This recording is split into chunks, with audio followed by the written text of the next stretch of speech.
great song. Amen. Amen. At salamat sa Panginoon. No? Again, maganda rin yung inawit ng quartet kanina. It's all about the faithfulness of God in our lives. Amen. At natutoo po yan. Great is God's faithfulness. All right, let us all stand, please, and you turn your Bibles in a very familiar story in the Bible about David and Goliath in the book of 1 Samuel chapter 17. 1 Samuel chapter 17. All right? And I'll just read the part of the story. No, kung alin yung gagamitin ko po sa minasahing ito. But most of you, especially those who grown up in Sunday school, you heard this message or this story many times about David and Goliath. Minsan napapanood niyo po ito sa TV. Yun nga lang mga kapatid, pamali-mali minsan yung istorya sa telebisyon. No? All right. 1 Samuel chapter 17. Nakita ko si Oka rito. Yeah. Welcome home, Oka. Yeah. Wala na talagang natira yata. Dumarami rito mga, hindi ko alam kung ano nauuso ngayon sa panahon na ito. But anyways, so welcome back. It's good to have you in our coffee table later. Nag-aiming na si Willie. Upper class, no? All right. Are you with me now?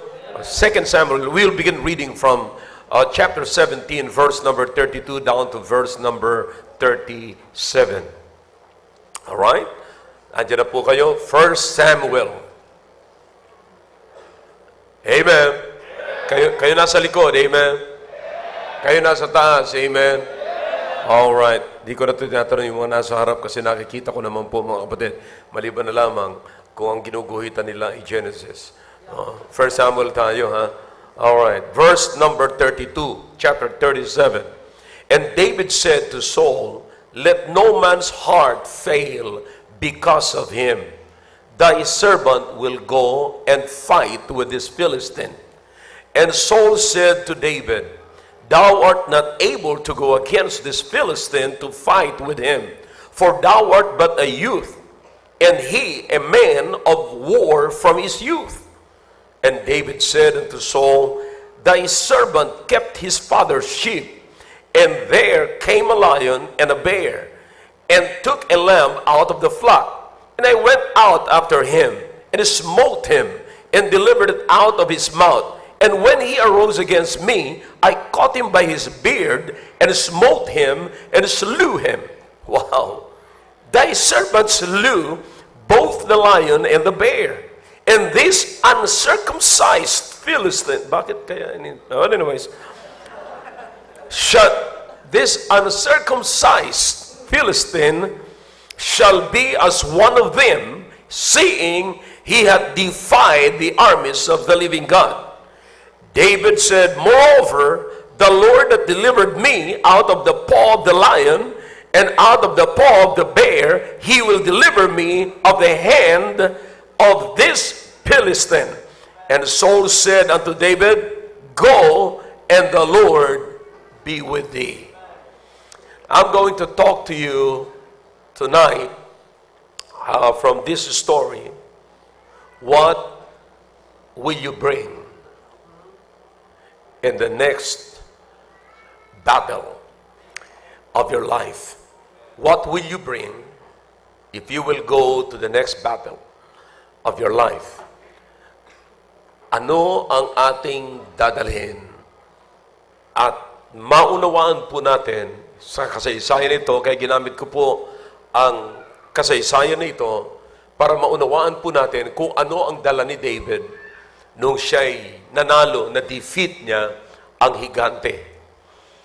And let's understand, at tayo po, sabi ko sa inyo, papasok po tayo ng bagong taon. Ini-emphasize, hindi po pwedeng hindi po natin i-emphasize yan because some of us are, tayo ay moved by our emotion, but I don't want you to be moved by your emotion when you enter into the new season of your life. Dapat po maging practical po tayo at isipin po natin kung ano talaga ang dala-dala natin sa pagpasok natin sa bagong taon, a new season of our life, or whatever you call it, but it's coming. No? Wala na pong ibang pinakamaganda kundi maihanda po natin ang ating sarili. Okay? At naway maunawaan po natin at ang mensahe pong ito sa gabing ito. Alright, let's bow our heads now, please. Dakilang Diyos, salamat po sa inyong salita na amin pong binasa. Salamat po sa buhay ni David na halimbawa po ng mga bagay na kung saan po kami magdidepend, saan po kami, Panginoon, aasa, at alin po, saan po kami dapat titingin, at ano po ang dapat naming dalhin, Panginoon.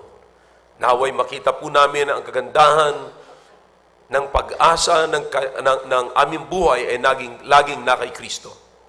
Pagpalain niyo po ang mensaheng ito at anuman pong nakikita niyong maaaring maging hindrance sa lahat ng amin pong pangunawa, Panginoon, ay alisin niyo po, Panginoon. Help us to understand your message tonight and help us to be strong through this message, oh God. And through this message, maunawaan po namin kung ano dapat ang aasahan po namin for the next year. Salamat po. Ang lahat pong ito hinihiling ko po sa inyo at pinasalamatan ko ang gagawin niyo po ngayon sa gabing ito. Sa pangalan po ni Jesus. Amen. All right, thank you. You may be seated. Is everybody ready? Now everybody pay attention, please. All right. Dito po muna tayo nakatingin. Now, ako po ay pastor, pero pagdating sa laro, ako rin po ay nagko-coach. At ang akin pong pagko-coach, mga kapatid, ay hindi yung alam ko yung laro at magaling ako sa laro. No, hindi po yun ang aking batayan. Ang batayan ko pa rin sa pagko-coach sa laro, ang spiritual na bagay na alam ko mula sa salita ng Diyos.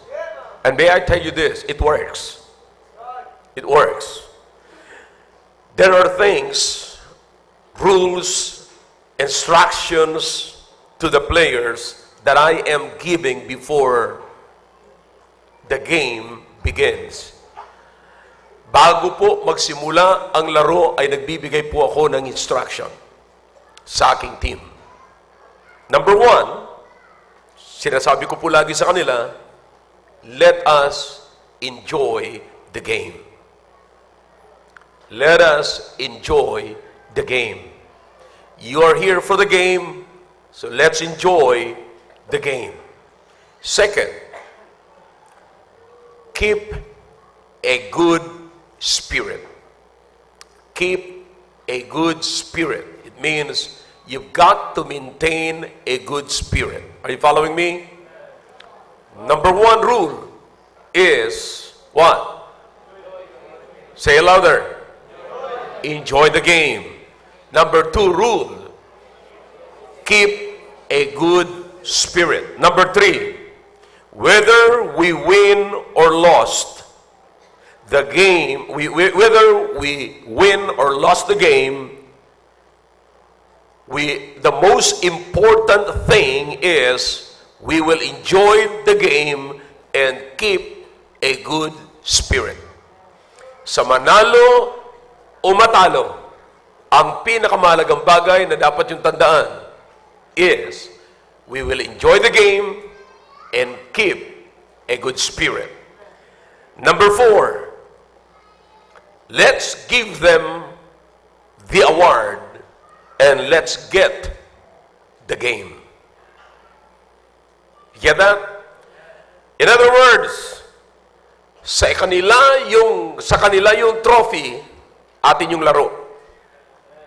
Now, do you understand na marami naglalaro, nakakakuha ng trophy, pero hindi sila nag-enjoy sa laro? Do you understand? Nanalo sila, pero hindi sila nag-enjoy sa laro. Ang pinakamaganda na para hindi masayang ang laro, naglaro ka na na-enjoy mo yung laro sapagkat alam mong ikay naglaro. Alright? At natapos yung laro, may maganda kang spirit. You understand that?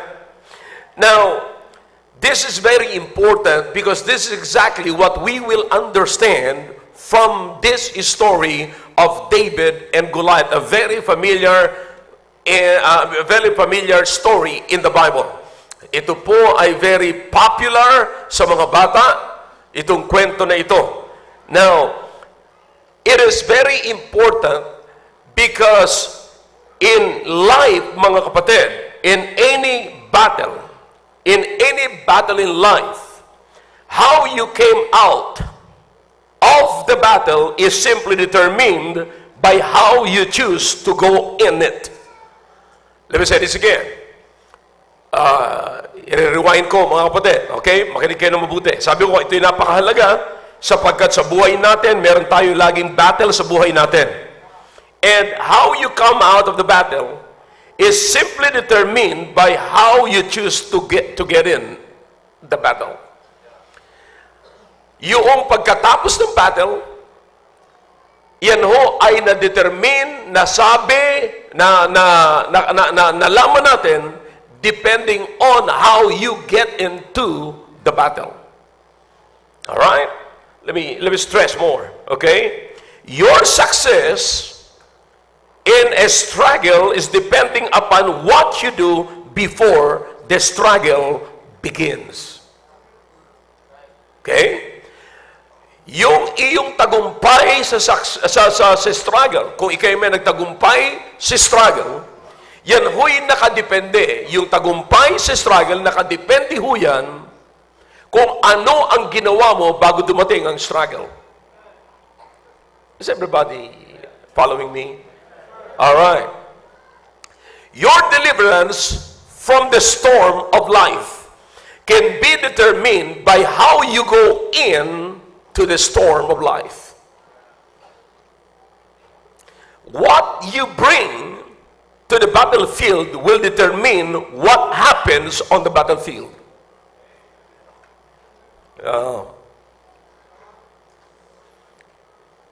Nagulat ko yata kayo.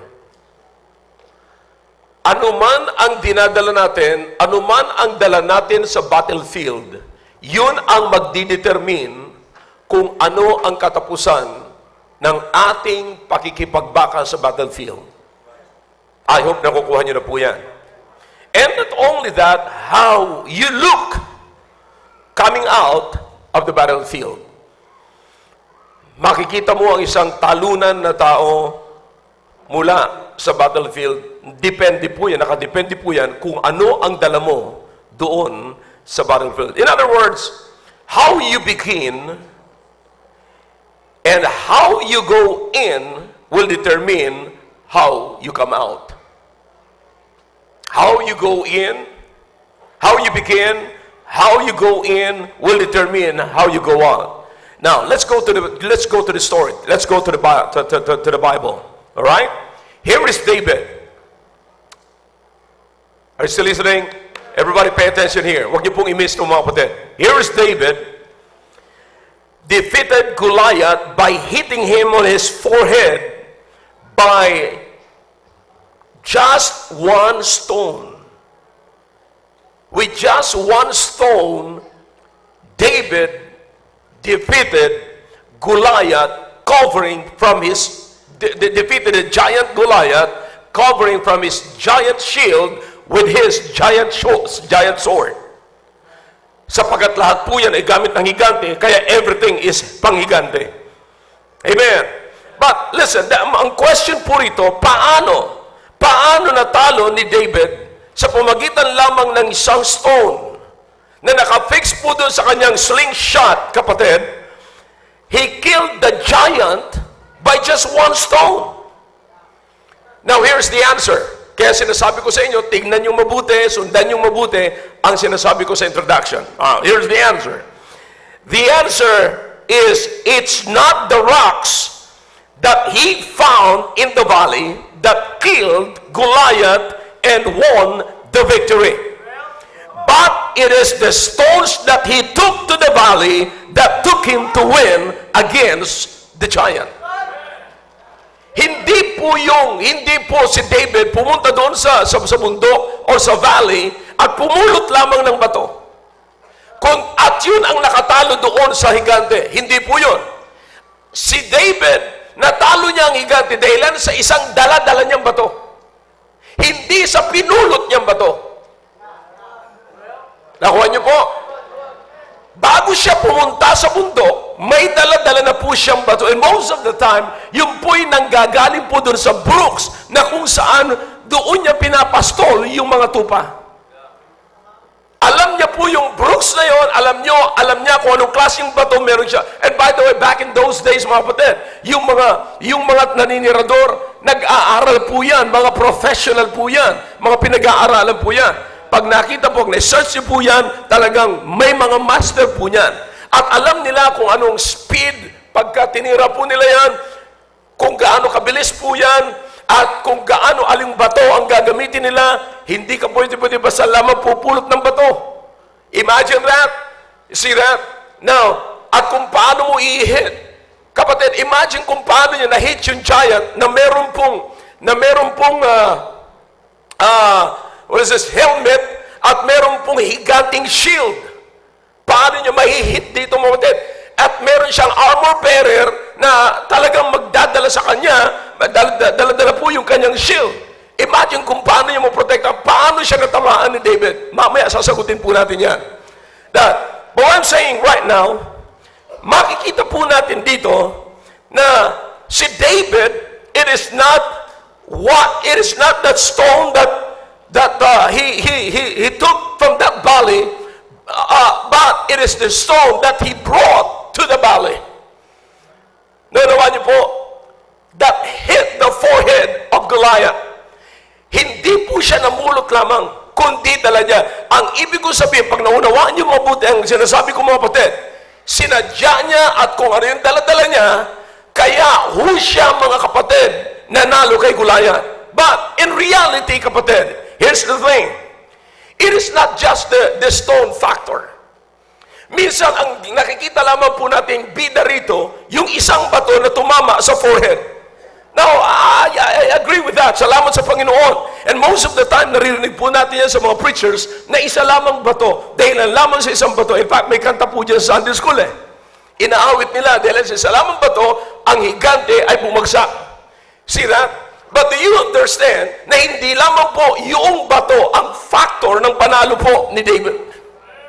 In fact, he's got more than that on God's arsenal.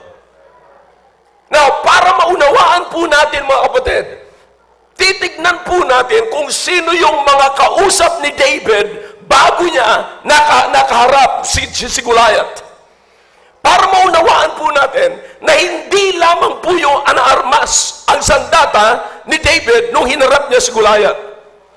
In fact, sabi ko sa inyo, he's got more on God's arsenal than in that bag right here.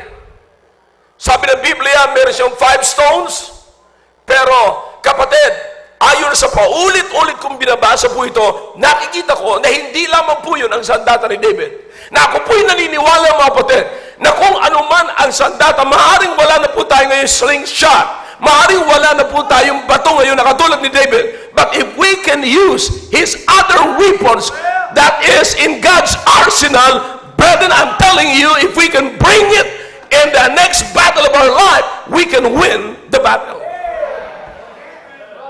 Now, what are those? Malalaman po natin ito pag nakita po natin ang mga nakausap ni David bago niya nakatagpo. In fact, meron pong 4 na grupo rito na nakausap si David. Una, in verse number 26, he speaks to the soldiers. Second, in verse number 29, he speaks also to Eliab. He's got a conversation with Eliab, his older brother. And then, in verse number 32, he conversed with Saul, King Saul. Are you following me? And in verse number 45, nakausap niya po si Goliath. Nagkaroon sila ng conversation ni Goliath. Alright? Now, dito po natin malalaman na hindi lamang po yung bato ang dahilan. Alright? Now, may I say this, mga kapatid, na napakahalaga po na malaman po natin to. Because, as I see it, it is what David possessed before the battle begins that brought him to victory. Ito po ang naging dahilan kung paano nanalo si David. It is his good spirit that he has before the battle begins. It is what is within him before he sets his foot in the battlefield and not what is in his hand. It is what is within himself. Yung nasa kalooban niya, yun ho ang nagdala sa kanya sa victory at hindi lamang po yung kanyang kamay. I hope you're following me. Now, let's take a look kung ano po ang nangyari dito mga kapatid para makita po natin ang katotohanan na sinasabi po ng Biblia. Now, let's go to verse number 26 para malaman po natin kung ano ito. Alright? Chapter 17 in verse number 26. Now listen now. Eto na ngayon. And David spake to the men that stood by him, saying, What shall be done to the men that killeth this Philistine, and taketh away the reproach from Israel? For who is this uncircumcised Philistine? By the way, circumcision is very important for the Jew because circumcision, kapatid, is everybody listening? Let's take the Bible here, okay? Circumcision is a sign that you are from Abraham's race. Lahat ng lahi ni Abraham, ang palatandaan ay circumcision. Lahat ng hindi po galing kay Abraham, ang palatandaan ay uncircumcised. Ganun po yan. That's why, binabanggit po nila itong mga bagay na ito. At alam naman po natin na si Abraham is the father of faith. Okay? Now, mapapansin nyo mga kapatid, let me just take a minute para lamang maunawaan nyo ito kung gaano kahalaga. Naalala nyo po yung mga Israelites, bago nakatawid sila, nagkandamatay muna yung mga matatanda. Alright? At ang natira ay yung mga bata. Pero lumaki na rin kasi 40 years sila sa wilderness. Kung umalis sila ng 20 years old sa Egypt or 15 years old sa Egypt or sabihin natin 10 years old sa Egypt and then 40 years sila sa wilderness, ilang taon na sila? 50. Pero bago tumawid sila ng Jordan River, sinabihan sila na dapat ma-circumcise muna sila at the age of 50.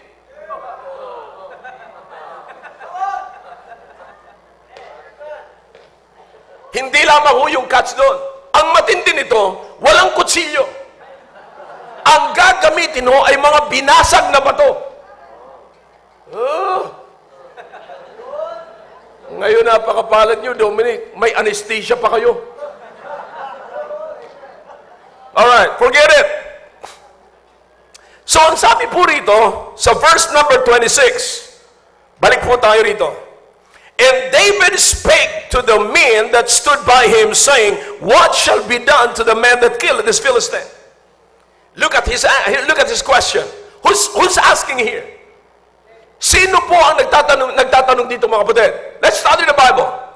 David. Amen? Is everybody following me? Alright. Si David nagtatanong dito, samantalang sa gitna, if you are going to study this portion right here, ang kausap dito ni David ay yung mga sundalo. The army of Israel. Na yung mga army ng Israel, kung inyo pang bababa pa kayo ng pagbabasa, makikita nyo po nang lumabas na naghahamunan ngayon at lumabas na ho yung champion ng Philistine na walang iba kundi si Goliath, natakot po ngayon ang mga Israelites. The Bible is very clear. The Bible says in verse number 11, when Saul and all Israel heard those words of the Philistine, they were what? Dismayed and greatly afraid. Kaya nga po, araw-araw, si Goliath. Sabi niya, sino sa inyo ang lalaban? Hindi ba Philistine ako? Kalaban niyo ako. Sige, magpalabas kayo dyan ng champion at harapin ako. Pag natalo niyo ako, susunod kami sa inyo. But you know what? Ang ginagawa ng mga Israelites, atras naman sila ng atras. Yung Philistine naman,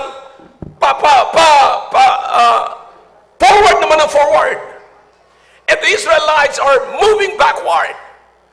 Now, sa gitna ng isang grupong mga sundalo na duwag at natatakot dahilan sa higante at naghahamon kung sino ang lalaban, here comes David.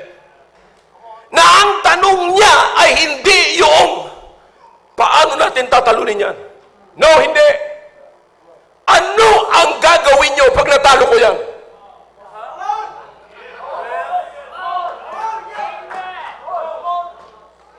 Ang tanong niya is, ano ang gagamitin ko? No, hindi. Ang tanong niya ay, anong gagawin sa tao na makakatalo dyan? See that? I hope you understand the question, mga kapatid. So, makikita niyo po, sa sinasabi po rito, ni David was simply saying, the battle is not a problem. But I want to know right now, gusto kong malaman ngayon, kung ano ang reward para sa makakatalo sa kanya. Akalain niyo po, mga kapatid, sa gitna ng takot ng mga sundalo, sa mga nagtatakutan at nag-iisip kung paano tatalunin, ito naman si David, nag-iisip kung paano at anong klaseng reward ang tatanggapin niya. I hope you're following me. Now, what is this, brethren? What did David brought into the battlefield? Ano ang kanyang dala? Ang nakikita lamang po natin yung slingshot. Pero hindi po nakita natin yung nasa loob ng kanyang storage. Nahuhugutin niya lamang po sa kanyang arsenal. Ang ano po yun? His vision of victory. Kitang-kita niya na ho ang panalo. Sabi niya, hindi niya sinabing, I am going to this battle, but he was saying, I am going through this battle. Magkaiba po yan. Iba yung sasabihin niya, I'm going to, than I'm going through. I'm going to is, that's my last chance. Maaring hanggang dyan na lamang ako. Maaring mapapako na ako dyan, mamamatay ako. Pero ang nasa isip ni David, ang nakikita ni David, alam kong mabigat itong battle na ito, malaki itong battle na ito, pero ang nakikita ko yung other side and not this battle. So, David can see what is ahead, what is on the other side. Kapatid, ang problema natin, umaasa tayo sa dala nating sandata, pero kapatid, listen, ang makikita po natin kung anong nasa loob ni David, yung victory, yung kanyang pananaw, na minold sa kanya ng napakatagal ng panahon sa buhay niya, simula ho nung ipinanganak siya. He heard about God, and God spoke to him. Marami na ho silang samahan ng Diyos. In fact, tinatawag po siyang a man after God's own heart. Hindi po ba? Now listen to me now. Kapatid, nais ko sabihin ito sa mga young people, huwag niyong babaliwalain kung anong naririnig niyo simula nung mapunta kayo rito. Sapagkat kung anong naririnig niyo rito, dadalhin niyo yan. Pag lumaki na kayo at humarap na kayo at mapunta na kayo sa inyong battlefield. It is not, huwag kayong pupulot. Pagka dumating sa inyong problema, hindi niyo masosolve ang problema niyo sa pamagitan ng pagpulot lamang ng sandata rito. Hindi nyo magagapi ang inyong problema, matatalo ang inyong kaaway, kapatid, o ang sino mang nangangantsaw sa inyo sa kalye na para kunin kayo, na ma-impluensyahan kayo ng mundong ito. Hindi nyo matatalo sila sa pamagitan lamang ng pagpulot ng sandata. Ang sandata ninyo, yan yung naririnig nyo rito. Every time you come to church and you sit down and with your Bible open and listen to the preaching of the Word of God and surrender your life, submit to the will of God. That's the end. That's the main thing that will defeat your enemy.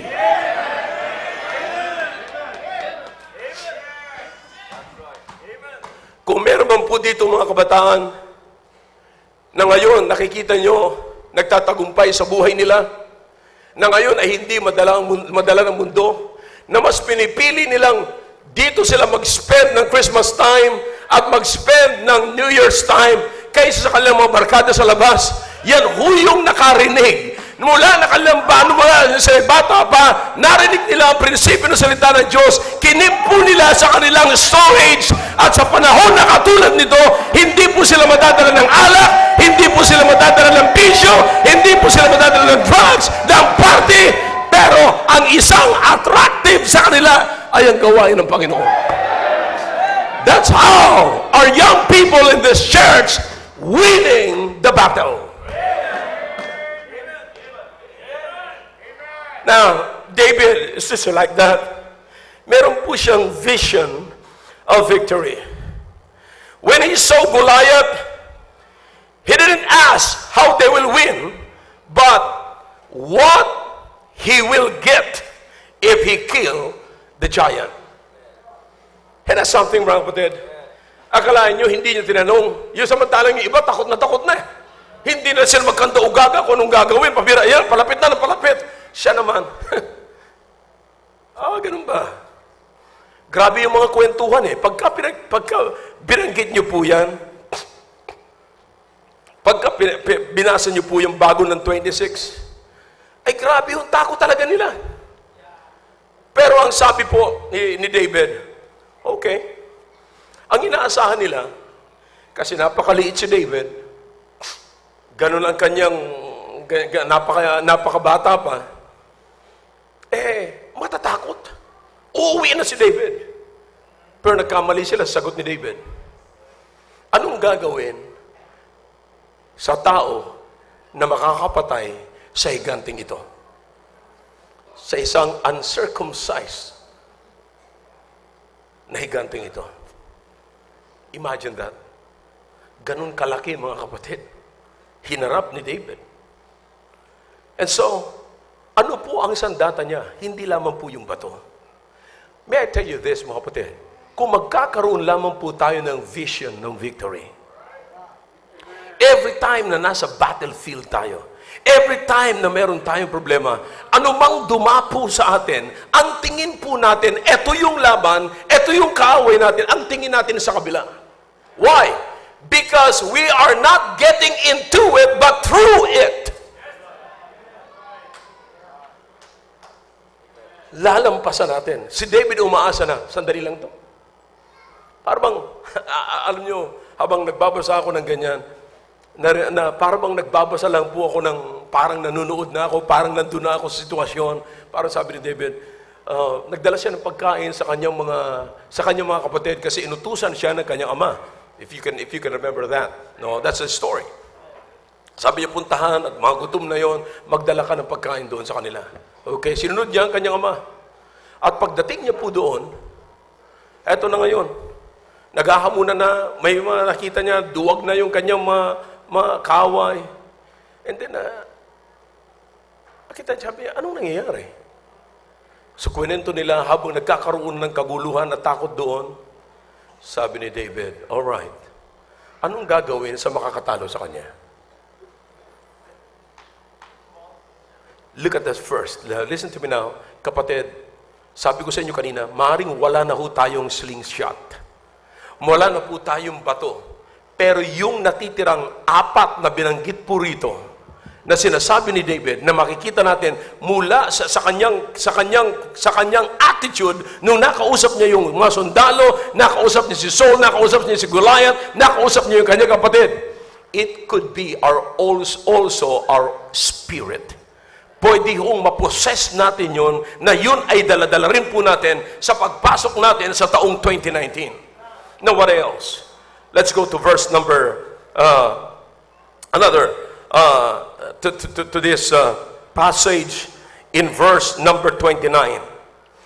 Now, after this, in verse number 26, nagkakwentuhan po ng gano'n ang sabi niya, alright, ang tanong niya ngayon is, what shall be done to the man that killeth the Philistine and taketh away the reproach from Israel? For who is this? Now, imagine that. Imagine na napakabata niya, probably 17 years old. Pero mga kapatid, imagine kung paano po siya magsalita. Ayoko nang tawagin dito si Brother Mike. But, I mean, kung paano siya magsalita. Pero nakikita niyo po yung strong word na binibitawan niya. Sabi niya, listen, hindi niya masasabihin to na, anong gagawin pagka natalo, pag napatay ko yan? Anong gagawin niyo naman sa makakapatay dyan? I don't think na ganun siya magsalita. These are strong words, brethren. Nang sabi niya, what shall be done to the man that killeth this Philistine and taketh away the reproach from Israel? For who is this uncircumcised Philistine that should defy the armies of the living God? Kalain mo, malaking encouragement siya sa kanila. They are the armies. He was speaking to the armies of God. See, he was simply saying, I'm here for you. Ipagtatanggol ko kayo. Pero sino nagsasalita? Bata. Kaya ho, nung narinig ng kanyang matandang kapatid na si Eliab, nagalit pa si Eliab. Look what happened here. Ano sabi po mga kapatid? In verse number 28. And Eliab, his eldest brother, heard when he spake unto the men. And Eliab was what? Eliab's anger was kindled against David. And he said, why camest thou down hither? And with whom hast thou left those few sheep in the wilderness? I know thy pride and the naughtiness of thine heart, for thou art come down that thou mightest see the battle. Imagine that. Look, si Eliab, kung pag-aaralan niyo po, laging kontra ho ito kay David. Hindi ko po alam. Pag-aralan niyo, pag tinignan niyo po ang record ni Eliab, lagi po yung kontra kay David. Now in the first place, bakit niya pakikialaman ang trabaho ni David? Si David ay nagpapastol at ginawa niya yung kanyang pagpapastol. Wala siyang kaso sa pagpapastol, therefore, wala siyang karapatan na i-question ang trabaho ni David. You understand that? Tingnan niyo po. And another one, si Eliab ay wala siyang alam kung paano si David nakarating sa battlefield. Kung kayo tatanungin ko, anong sagot? Bakit si David nasa battlefield? Sapagkat inutusan siya ng kanyang ama.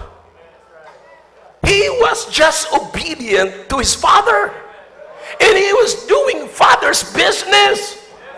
Kapatid, maraming nagagalit sa atin na hindi nila alam kung ano at bakit tayo nandito sa ibabaw ng lupang ito, bakit tayo nagpapass out ng trucks, bakit tayo nagsosoul winning, bakit tayo nagpipreach, bakit tayo nandito sa simbahan. We are just obedient to our Father up in heaven. Maraming mga ignoranting tao na hindi nila alam kung ano ginagawa po natin. But look what happened here. Alright? Etong si Eliab, ganun ang tanong niya. Tingnan naman po natin si David. Ganun ang akala niya kay David. Si David ay ma-pride, gusto niya lamang manood ng battle, you know, yun ang akala niya. But you know what? The Bible says, and David said, what have I now done? What have I now? See that? Now listen to me now. Notice the word now. It's a present tense noong panahon ng pangyayaring yun. Yun tumutukoy mismo sa nakita ni David. Pinapunta ako rito ng tatay ko, pinadala ako ng pagkain, tapos nakita ko ngayon ang kalagayan ninyo rito at kalagayan ng kaaway. And I know something. Notice what the Bible says. Hindi po nagtapos doon. What have I now done? Is there not a cause? May I ask you a question. Labas po muna tayo. Punta muna tayo sa science. Are you familiar with the principle of cause and effect? If there is a cause, there is an effect. If there is an effect, you will find the cause. That is science. All right? Now, in other words, there is a reason. All right? Kung may reason, may answer. All right? Are you following me? Now, puntahan po natin to. Unang sabi ni David, what have I now done? Nandito ako sa battlefield. Nakikita ko ang sitwasyon ninyo. Kahiya-hiya kayong mga armies of God.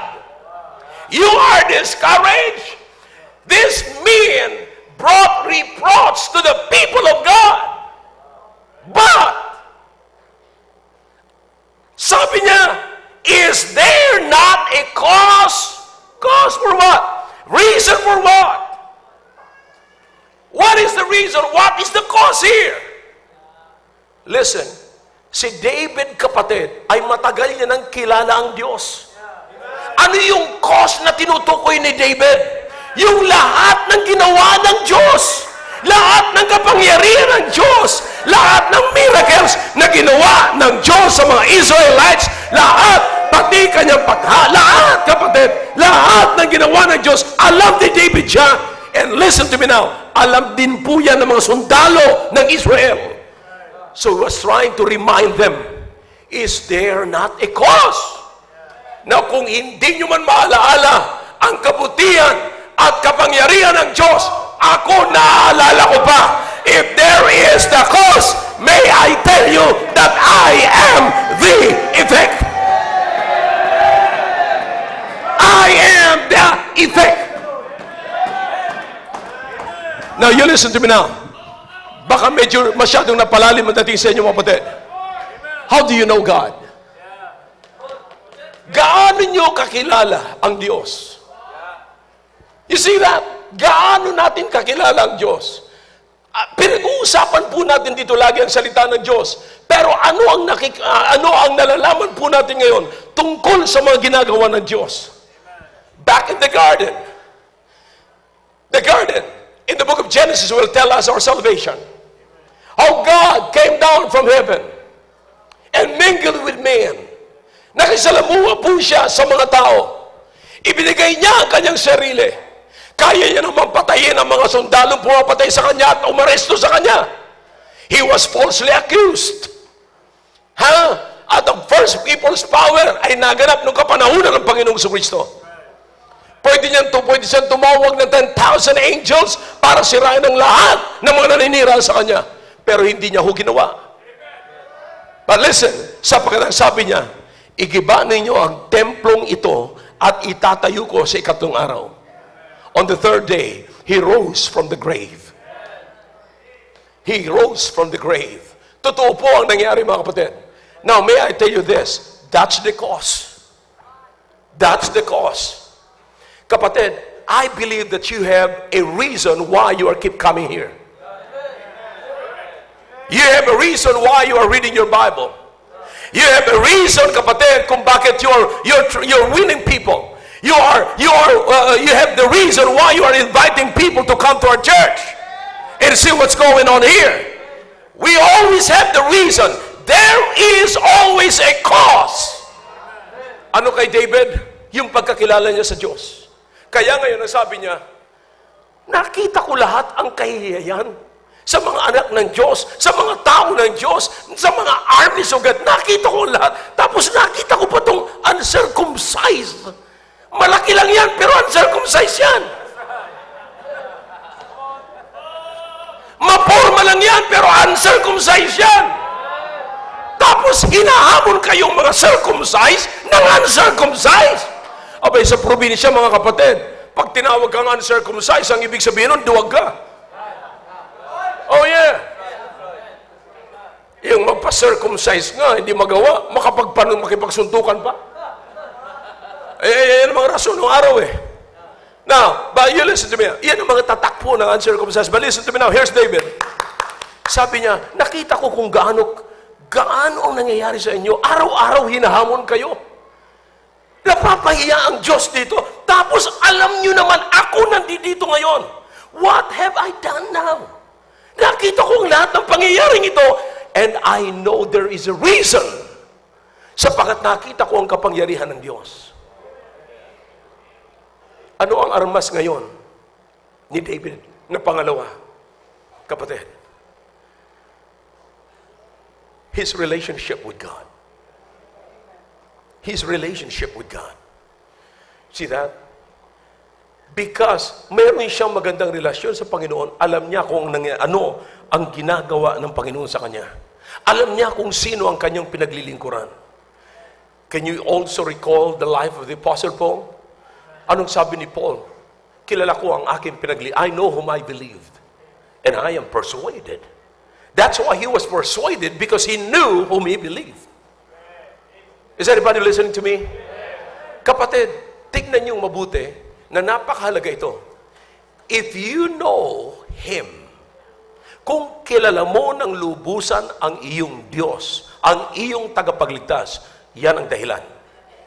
But you must be the effect. Kaya hindi mo kayang tignan.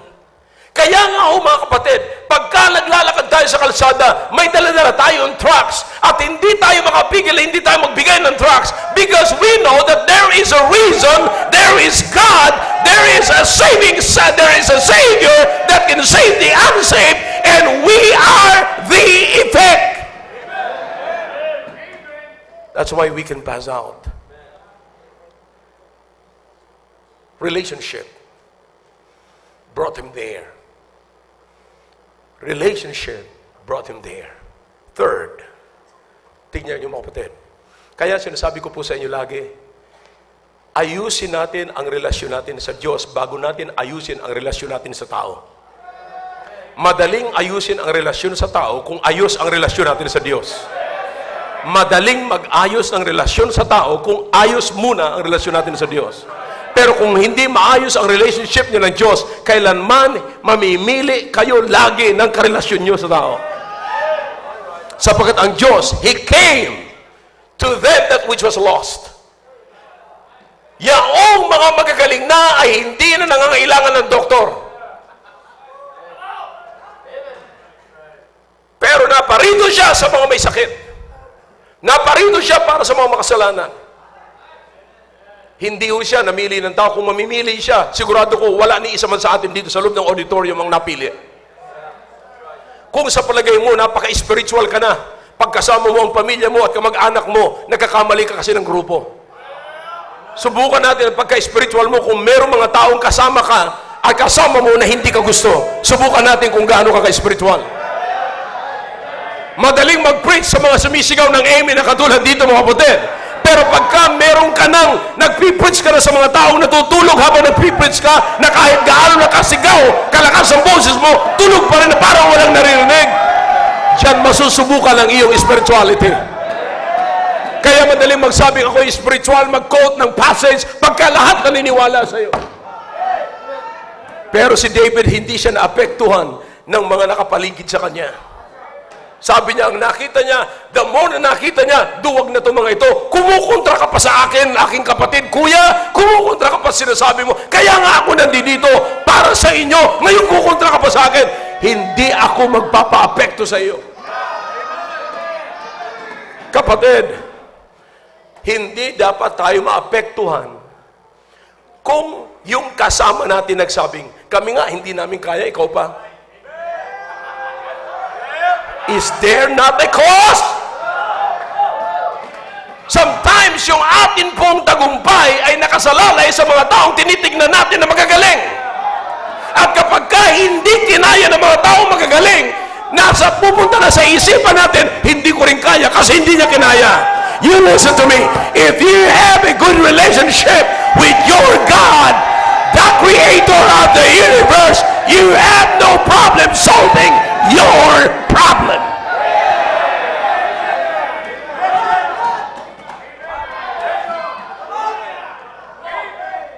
Hindi ko mo hindi kaya nung magaling, ay hindi mo na rin kaya.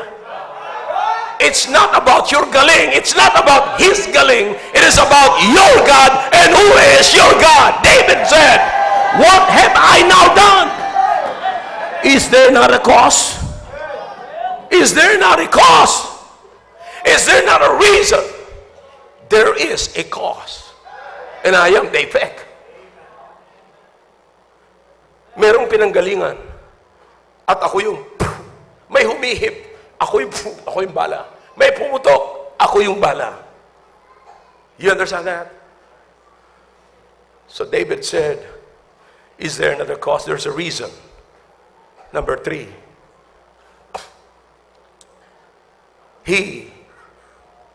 First, he conversed with who?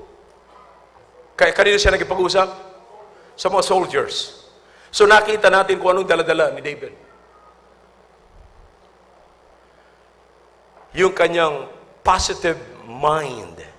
Yung kanyang vision of victory. Pangalawa, ano yung daladalawa? Sino yung nakausap ni David? Si Eliab. Makikita niyo mga kapatid na siya ay hindi naapektuhan ng sinasabi ni Eliab. Hindi siya nagpa-apekto sa negativism, negative attitude ni Eliab. Kami nga dito, ang tatagal na namin nakikipaglaban, tapos pupunta ka rito, bata ka pa, para lang manood, sasabihin mong, lalaban, akala mo kung magsalita ka, kung sino ka na? Sabi niya, bakit? Ano bang nakita ko ngayon? Nakita kong natutuwag kayo. Nadi-discourage kayo. Ngayon may kilala akong Diyos. Pababayaan ko lang ba kayo? Hindi ba ako pwede makipaglaban sapagkat may kilala akong Diyos? Number 3. Nakita natin, ang kausap niya ng mga kapatid ay si King Saul. Ang pinuno ng hukbo. The Armed Forces Chief. Chief of the Armed Forces. Okay? Kinausap niya si Saul at kinausap siya ni Saul, and you know the conversation, mga kapatid. In other words, sinasabi ni Saul, what made up your mind to fight the giant? Anong naging dahilan? Bakit ka pumunta rito? At bakit ka nag-decision na lalabanan at kakayanin mo? At ang sabi mo, patatalunin mo. So sinimulan niya ang kwento. Sabi niya, mahal na hari, sa inyo pong pagkaalam, ako po ay isang pastol ng tupa. At habang nagpapastol po ako ng tupa, meron pong dumating na leon na gustong kainin o patayin yung tupa. Ang ginawa ko po, pinuntahan ko at pinalo ko yung leon. At nung pinalo ko yung leon, natumba ho, nakatakas yung tupa, nakawala yung tupa sa kanya. At nung bumangon yung leon, ako naman ho ang pinalikan. At nung pinalikan ako, hindi ho ako umatras. Hindi ko alam kung anong nangyari, pero ang alam ko, hinawakan ko siya sa kanyang balbas. Kaya delikado kayo mga nagbabalbas-balbasan kayo. Nung hinawakan ko siya sa balbas at binira ko siya sa leeg, ayun, patay ho yung leon. And then maya-maya na naman ho, meron na naman hong gusto pumatay, yung bear. Lupo, tama ba? Uso, bear na lang. Mahirap pag Tagalog, pero Tagalog man tayo. But anyway, bear na lang. Dumating ho yung bear. Gano'n naman ho ang ginawa. Ang ginawa ng bear, kakainin niya, mapapatayin na naman yung tupa, pinalo ko rin ho siya, at pagkapalo niya, ay bumagsak ho siya. Pagbagsak niya, muling bumangon, at ako naman ho ang gustong patayin. Pero hindi ho ako umatras. Sinalubong ko siya at tinawakan ko siya uli sa kanyang balbas. Balbas na naman. At pinilipit ko hanggang sa siya'y mamatay. Alam niyo po, mahal na hari, napatay ko ang leon, napatay ko ang bear, at itong uncertain uncircumcised na ito. Naniniwala ako na kung paano kong napatay yung leon at saka yung bear, ganun din mamamatay ang uncircumcised na Philistine na ito. Kaya nga, ang sabi niya, moreover, verse number 37, the Lord hath delivered me out of the paw of the lion and out of the paw of the bear. He will deliver me out of the hand of this Philistine. And Saul said unto David, go, and the Lord be with you. Now what is this, mga kapatid? Ano yung dala-dala ni David na sandata sa pagtalo niya kay Goliath? His experience with God. The evidence that God is with him. Alam niyo kung ano ang nagpapalakas ng loob ni David? Hindi ho yung bato. Hindi ho yung tungkod niya. Hindi ho yung kabataan niya. Hindi ho yung tirador niya. Hindi ho yung paglakas niya na ginagamit niya sa pagtataboy ng mga leon at ng bear. But his experience with the power of God. And there is an evidence, brethren, that God was with him. Remember, if you can keep reading these passages here, after this, maging si Saul ay nakinabahan kay David. Natakot siya kay David sapat alam niya, mga kapatid, 2 beses niya sinibak si David, pero hindi tinamaan si David. Ang sabi niya, ang Diyos ay nasa iyo. That reason, brethren, is the same reason that David has to fight Goliath. He possessed that reason. He possessed this kind of evidence. You know, evidence is very important. When you get evidence that God is in your life, then you will not limit God by others couldn't do. Hindi sapagkat hindi magagawa ng iba, hindi mo nalilimitahan ng Diyos. Bakit po? Hindi mo pwede malilimitahan, hindi malilimitahan ng Diyos sa ginagawa mo, dahilan yung iba, sa iba ay hindi kayang gawin yung ginagawa mo. Sapagkat hindi nagawa ng iba, ay hindi po tamang rason yun na hindi mo rin magagawa. Listen, you have a living God.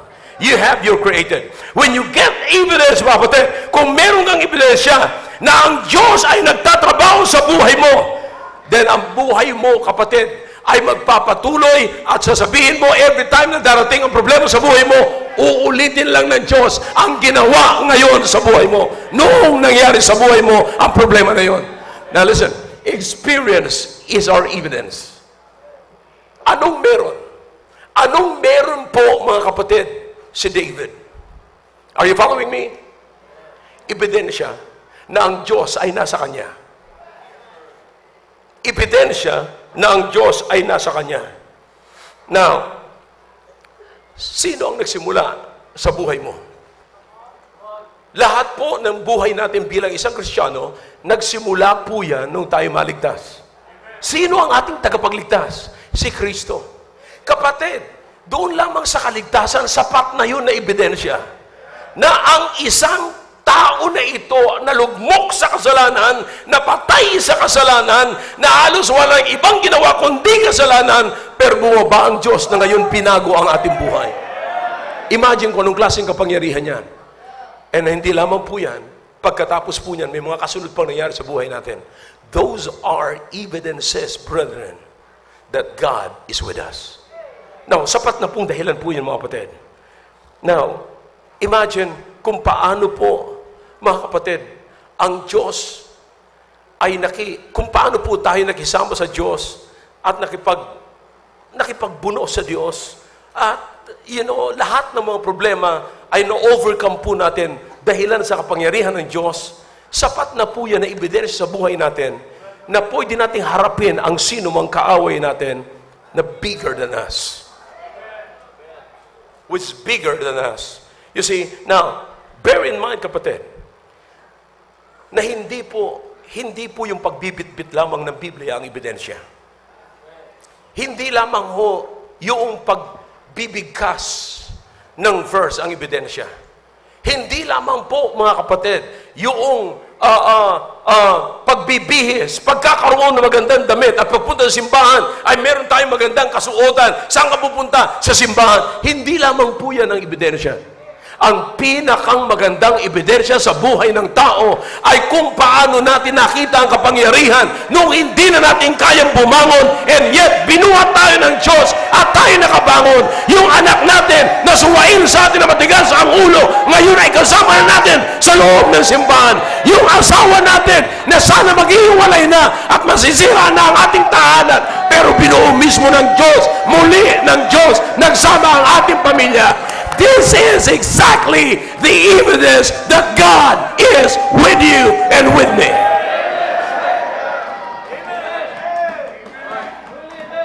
Is there anybody here sa ating kalagitnaan na makakapagpahayag, Pastor, may mga bagay na nagagawa ko na hindi ko, parang pakiramdam ko, hindi ko kailangan ng Diyos.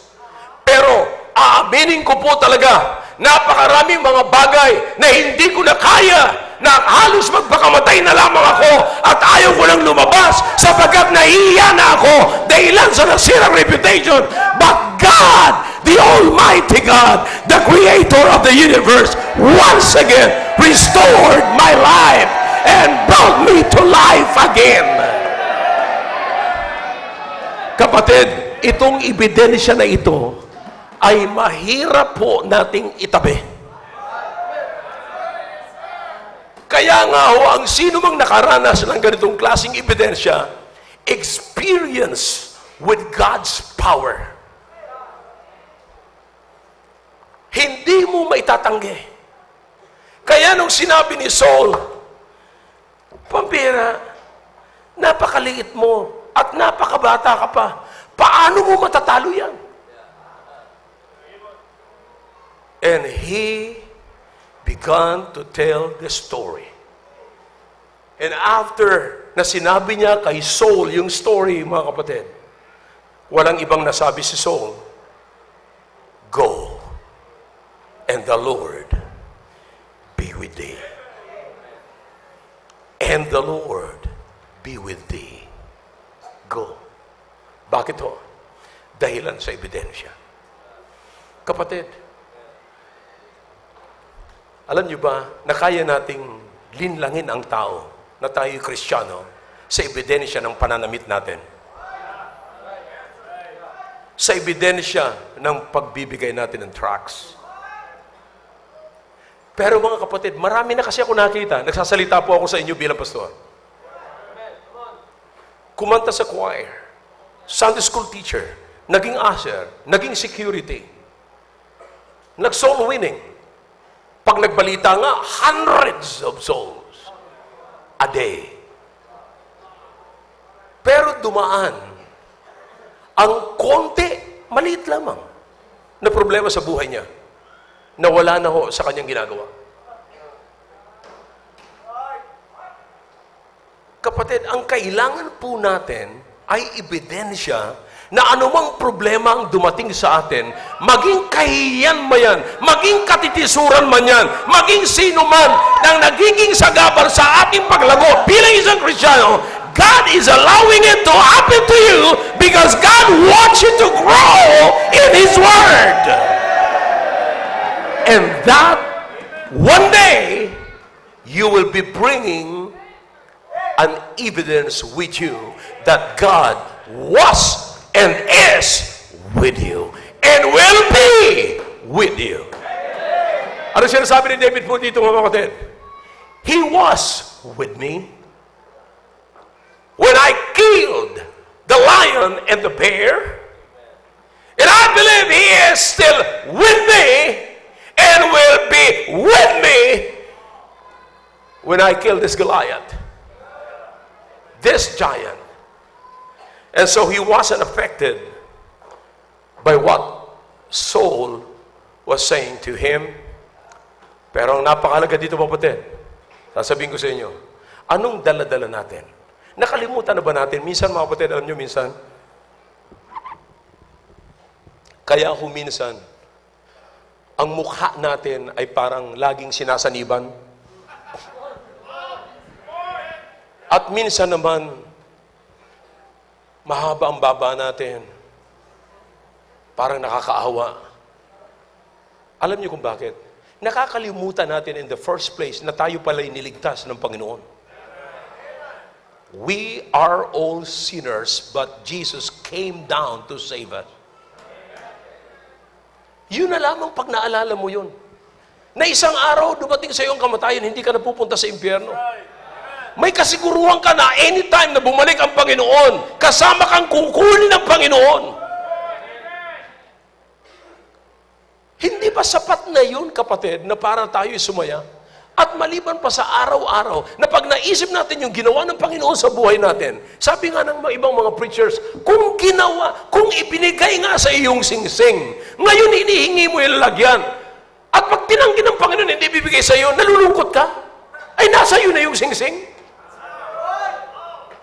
Brother, when we got saved, we have the assurance that we will enjoy and that we belong to the family of God. And because we belong to the family of God, we are an heirs of God. Kung gaano tagapagmana ang Panginoong Jesucristo, ganun din po tayo tagapagmana. Sana po makita po natin ang great truth na ito. Sana makita po na, anong dala-dala po natin? Pagpasok ng taong 2019, anong dala-dala natin?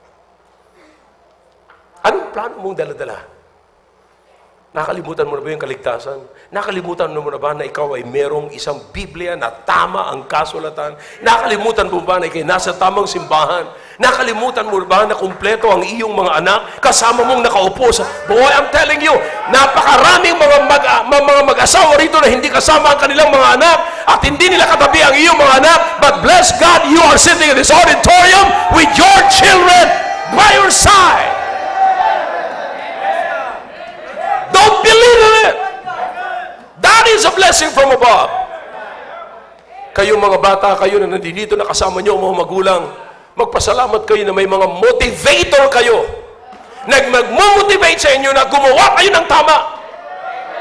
Huwag niyong kakaligtaan, mga kapatid, na ngayon, hanggang ngayon, viral pa yung ginawa noong si Montes na yon. Imagine that. Dahil lamang sa konting pagkakamali, buong mundo nakaalam ng kalokohan niya. See that? Saan ang reflection po nun sa magulang? Now, listen to me now. Ano ang dala-dala natin pagpasok? Lastly, nakausap niya po sino? Goliath. Okay? Nung kinausap niya po si Goliath,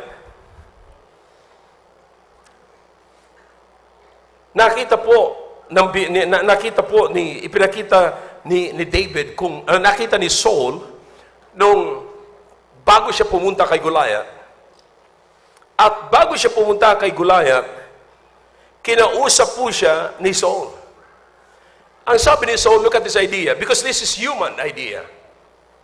Okay? Alam ni Saul kung sino ang harapin niya. David, haharap ka sa isang higante. Okay. Alam natin kung gaano kalaki si Saul. Malaking tao rin po si Saul. Pero hindi siya kasing laki ni Goliath. Pero at least, malayong malaki ho siya kay David. Malaki po si Saul. So, ang ginawa ni Saul, sapagkat harap ka sa higante, dapat magmukha ka ring higante. Anong ginawa ni Saul? Binigay niya yung kanyang armor. Binigay niya yung kanyang shield. Binigay niya yung kanyang sword. Bakit? Para magmukha kang higante. Kasi harap ka sa higante. Sinuot nila, at pagkatapos isuot kay David, sabi ni David, I cannot go with this. Bakit? Mukha akong higante, pero mas malaki pa rin siya sa akin. Kinakailangang haharapin ko siya na mas malaki ako sa kanya. Kapatid, wala pa hong, anong tawag nun yung iniinom na vitamin sa mga bata para tumangkad? Cherry pear. At hindi po ganun kabilis na parang balon na ihipan mo para lulubo siya kaagad. No, wala akong ganun. Pero sinisiguro po ni David na bago niya harapin si higante, ay mas malaki siya kahigante. Oh yeah! And so, eto na ho ngayon. Let's take a look in verse number 45. Alright? Eto na ho yung conversation. Si Goliath ay nagyayabang pa rin. Nung inarap po siya ni David, nakita niya kung gaano kalaki si David, kaliit si David, at nakita niya mga kapatid kung ano armas ni David. Ang sabi ngayon ng higante, palagay mo sa akin aso. Una siya na nagsasabing maliit na siya. Nakita niyo naman kapatid, parang hindi niyo nakuha yun. Si higante ngayon, si Goliath, may pakiramdam na siya na maliit na siya sa tingin ni David. And look, siya ang nagsasalita po niyan, si Goliath. But in verse number 45, then said David, by the way, tingnan nyo, anong sabi niya kay David? Verse number 44, and the Philistine said to David, come to me, and I will give thy flesh unto the fowls of the air, and to the beasts of the field. Sagot ni David. Alright? Thou comest to me with a sword, and with a spear, and with a shield, but I come to thee in the name of the Lord of hosts, the God of the armies of Israel, whom thou hast defied. Notice what the Bible says here. I come to thee not in my name, not because I have a slingshot. Hindi sapagkat may tirador ako, hindi sapagkat may bato ako. No, dumunta ako rito sa pangalan ng armies, sa pangalan ng Diyos, na God of the Lord of hosts. Pag ginamit po yung host, mga kapatid, ang ibig sabihin po nun ay may battalions of armies that are ready to fight. Imagine that. Doble mga kapatid ang power ni David. Bakit? Ang kasama niya ay Diyos, the Lord of hosts. Imagine kung gaano power ito. And then he said, this day will the Lord deliver thee into mine hand, and I will smite thee, and take thine head from thee. Imagine niyo kung sino nagsasalita. Bansot. 17 years old, ganito magsalita. Ang kausap niya ay halos 10 feet high, 10 feet tall, 6 cubit. Halos 10 feet tall na tao. Higante, mga kapatid. May higanting shield, may higanting sword na pumatay ng thousands of people na. And now, sinasabihin niya, ipapakatuka kita sa mga ibon. At yung mga laman mo, yung hita mo, gaganahan yung mga bear dyan, tsaka mga leon. Naunawaan ko yung ibang mga may aso rito. Pastor, baka pwede makapulot doon. But listen to me now. Tignan niyo po kung ano ang sitwasyon ni David sa harap ng higante. He is now bigger than the giant. Why? Because of the God of the Lord of hosts. This story, yung istorya mga kapatid, ay napakatagal na. Pero ang gusto kong makita niyo rito kung anong dapat po nating dalhin. Ano po ang dapat nating dalhin dito, mga kapatid? Na makita niyo po, si David ay daladala niya pa rin yung principle of success. You see, what Goliath told him did not affect him to live the strategy and the principles of success. Hindi pa rin siya. Basta't ang nasa puso ni David, ang nasa isip ni David, matagal ko nang kilala ang Diyos, sa pulpa nung ako'y bata pa, nung ako'y maliit pa, kasama ko na ang Diyos, at alam kong kasama ko siya ngayon, at alam kong hindi niya ako iwanan, at basta't kasama ko lagi ang Diyos, I am fine. That's the strategy. He didn't allow the size.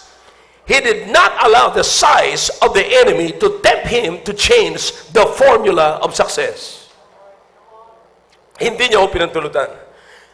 Saul wants him to fight the giant by making David look like the giant, pero hindi yung pinayagan ni David.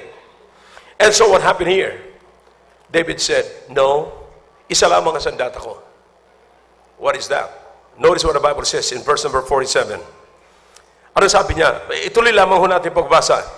Verse number 47 now. In all this assembly, we shall know that the Lord saveth not with sword and a spear, for the battle is the Lord's, and He will give you into our hands. Who's gonna fight? Who's gonna fight? David? No, actually, it wasn't David. Ginamit lang ng Panginoon si David. Now, alam niyo po ba mga kapatid, tingnan niyo po ang impossibility kung paano po ito tinumba ng Panginoon. Ginawa, ipinakita yung possibility. Alright? Malaki. Si giant, si Goliath, malaki siya. Malayo ho siya. At sabi ko sa inyo, makita niyo po, ang mga tirador, pinaiikot-ikot nila yan. At a maximum speed na pwede niya hong takbuhin. Pag nakuha niya talaga yung paikot na ganon, or pag ganon man, pag ganon pala, doon, takbo niyan. Pag ganon. Okay? 90 miles per hour. Now, listen to me now. Kapag meron kayong schooling ng sniper,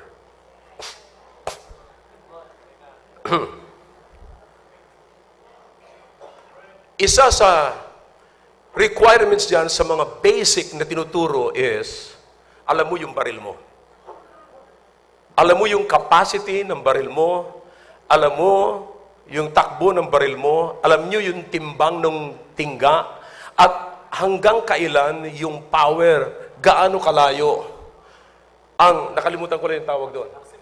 Maximum effective range. That's it. Okay? Yung maximum effective range, dapat alam mo yun. Alright? Now, imagine kung ilan ang distance, mga kapatid.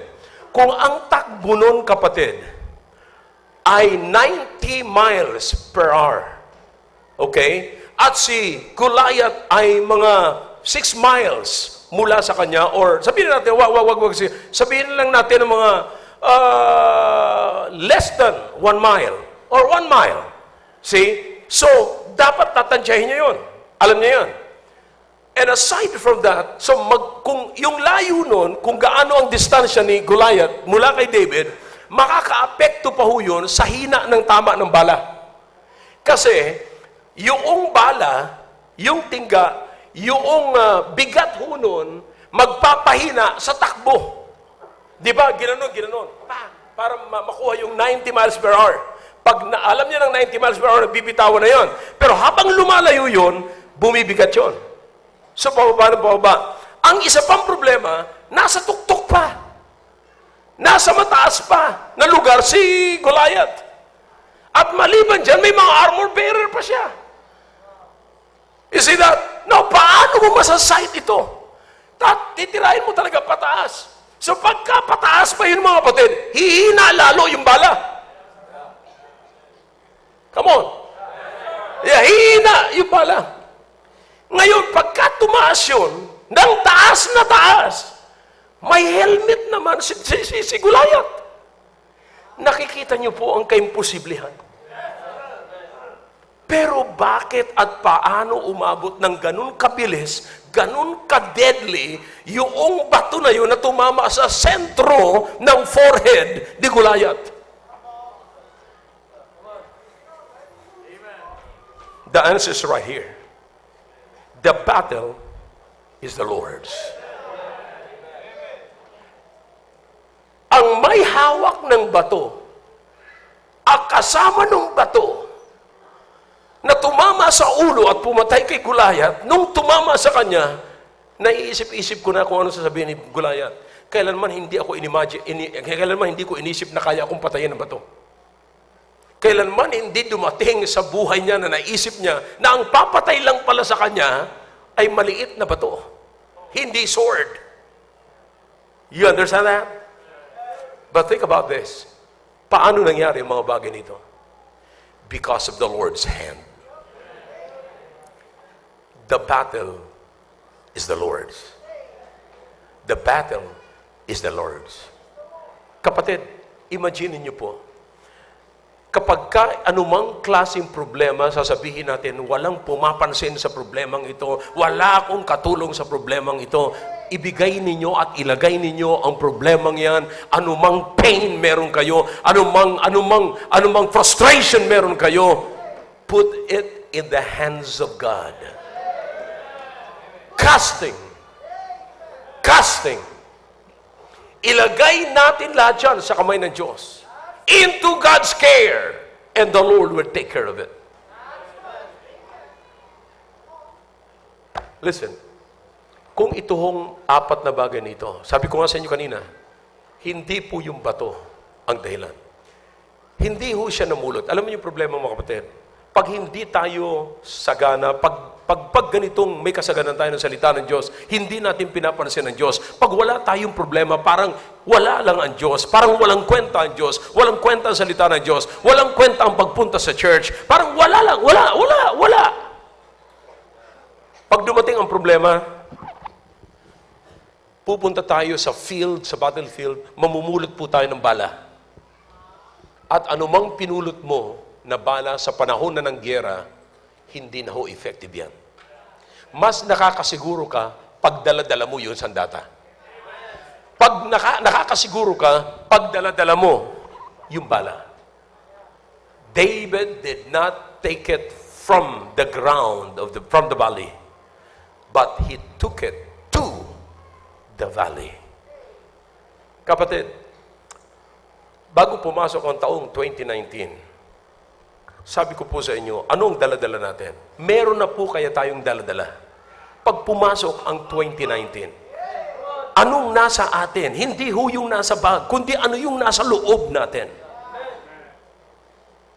Again, ang magdidetermine kung anong klaseng gera meron tayo, labanan meron tayo sa papasok na taon na ito, depende kung paano ka pumasok at ano ang dala mo. For many years, imagine, now listen to me now, pag-aralan niyo pong mabuti. Yung ba sa inyo, matagal na kayo rito.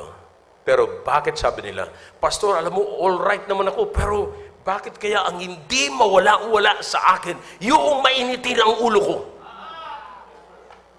Iyan nga dapat mawala eh. Alam niyo kung bakit? Kasi hindi mo tinatanggal. Hindi mo ibinibigay sa Panginoon. Now, huwag mong sabihin na parang mainit ang ulo ko, nakalimutan ko na. Para bang bigla nilang mawawala na parang magic? No. Yan po'y conscious decision. Nasasabihin mo sa Panginoon, Panginoon, ayaw ko na po ito, sinasubmit ko nito sa inyo. Ibabalik yan sa iyo ng diablo, pero fake na yun, kapatid. Because ang Panginoon, listen, nandyan yan, meron siyang storage dyan sa katawan mo. Ang gagawin mo na lamang ay panglaban at panakip doon sa anger mo. Love covereth the what? The what? Come on now. Multitudes of what? Sins. Love is the greatest conqueror. Kapatid, ilang beses na nasa atin sa mga hindi lamang ito sa mga wives, kundi maging sa mga husbands. Masyado tayo, nauunahan tayo ng pagduruda na hindi tama or may ginagawa ang ating kapwa sa atin na masama. You know, sapagkat tayo nagdududa, mga kapatid, ano po ang nangyayari sa atin? Nagkakaroon tayo ng galit na walang dahilan. Now, listen to me now. It might be, yung tinatawag nyo ng selos or whatever. But you listen to me now. Ito ang napakalaga. Yan po ay pagdududa na hindi po sa Diyos. Na yan po ay dapat matakpan ng pagmamahal ng Diyos na binigay niya sa atin. Listen to me now. Hindi na ho tinignan ng Diyos ang ating kasalanan nung siya'y bumaba rito. Nung tayo minahal ng Diyos, minahal tayo ng Diyos nung tayo makasalanan pa. Hindi niya na tinignan ang kasalanan. Pero tayo po, bago natin mahalin ng tao, titignan muna natin kung ayos yung tao. But you listen to me now. Kung ang apat na dahilan na ito, apat na sandata ni David, nung hinarap niya si Goliath, yung mga tao, bago siya napunta sa battle, nakita niyo po ba mga kapatid, matindi ho yung battle eh. Napakahigpit nung laban na yon. Pero kung ang armas lamang ni David, mga kapatid, ay yung slingshot, wala siya nung yung vision of victory, hindi siya kailanman mananalo. Kung ang armas lamang ni David ay yung slingshot, hindi yung kasama yung kanyang experience, yung ebidensya na ang Diyos ay nasa kanya, hindi niya po kayang manalo sa laban na yon. But because he's got the evidence that God was with him and is with him and is still be with him, kapatid, he won the battle. Pwede po natin ito maging sandata, pwede po natin ito maging arma sa pagpasok ng taong 2019. Kapatid, huwag niyong sayangin yung mga naririnig niyo. Pagka naging passive po tayo sa narinig po natin na ito, darating uli ang panahon. Mabibilang lamang ang taon na ito sa tinagal natin sa church, pero wala hong nabago sa buhay natin. I hope the message is clear tonight.